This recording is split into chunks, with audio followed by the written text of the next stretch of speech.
Hi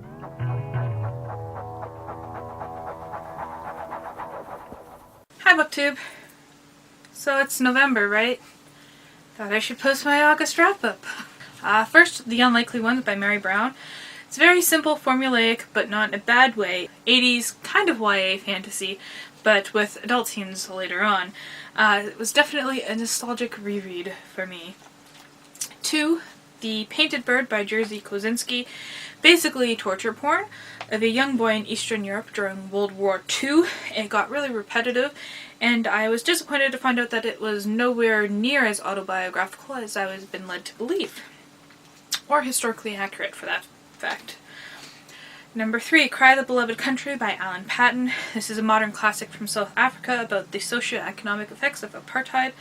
It really presented lots of different perspectives, and I really appreciated that, and is very beautifully written and kind of experimental in parts. Number 4, Lathe of Heaven by Ursula K. Le Guin. This is a 1970s science fiction about a man who can dream things into reality.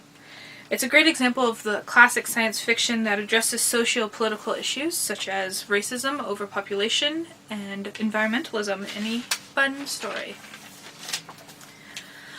Then I read Myst, the Book of Aetris by this list of people. It's a prequel to the game Myst, which is about traveling to other worlds through books. Literally. So Aetris is the creator of these books, and this is his kind of growing up. This book contained one of the most easy to hate villains I've ever read, and one of the best punishments for said villain. Then I read Dawn by Octavia Butler. This is about an alien race who offers to save humanity on the condition that they are allowed to interbreed with them. It's more of an introspective philosophy than an action novel, but I definitely really appreciate that.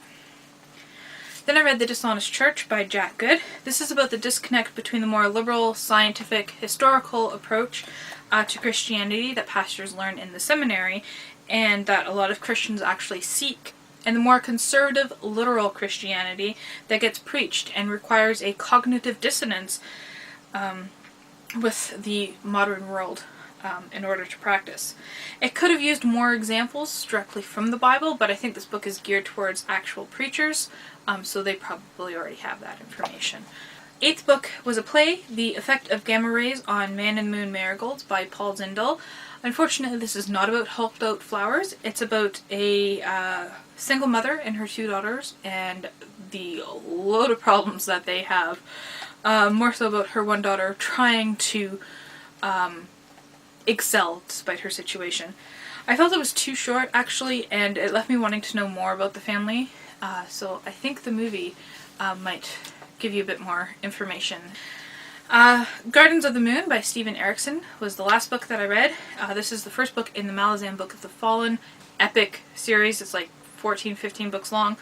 This is a great epic fantasy that drops you into the middle of the story and world builds with 0 info dumps. So initially it's kind of confusing trying to figure out who these people are, how the world is, what the magic system is, but as you read you get more comfortable with it, and I really like that method of world building where it's kind of just like organic.